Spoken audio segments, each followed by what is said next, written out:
প্রিয় দর্শক, ঠাকুরগাঁও বড় মাঠে আজকে শুক্রবার 10 এপ্রিল। 10 তারিখ না আজকে? 9।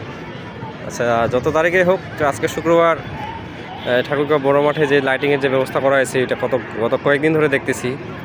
তো বিশেষ করে এই রাত্রেবেলা সন্ধ্যার পরে যে লাইটিংয়ের যে ব্যবস্থা করছে, একটা পজিটিভ দিক দিয়ে খেলাধুলার ব্যবস্থা করার জন্য।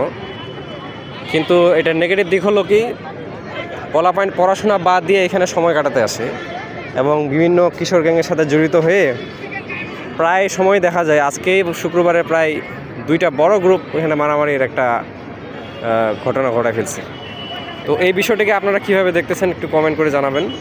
কারণ এই সময় জেলা স্কুলের স্টুডেন্ট হোক আর যেই ক্লাসের স্টুডেন্ট হোক, মাগরিবের পরে তার পড়ার টেবিলে থাকার কথা।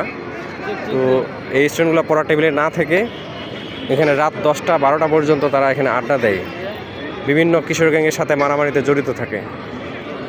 তো একটা নতুন জাতি, ভালো একটা জাতি সৃষ্টি করার লক্ষ্য খেলাধুলার ঠিক আছে, তার পাশাপাশি পড়াশোনাটা যেই সময় পড়াশোনা করা দরকার সেই সময় পড়াশোনার টেবিল থেকে উঠায় নিয়ে আসার ব্যবস্থা করে দেওয়া, এটা আপনারা কতটুকু পজিটিভ মনে করেন সেই বিষয়ে আপনার মতামত জানতে চাই।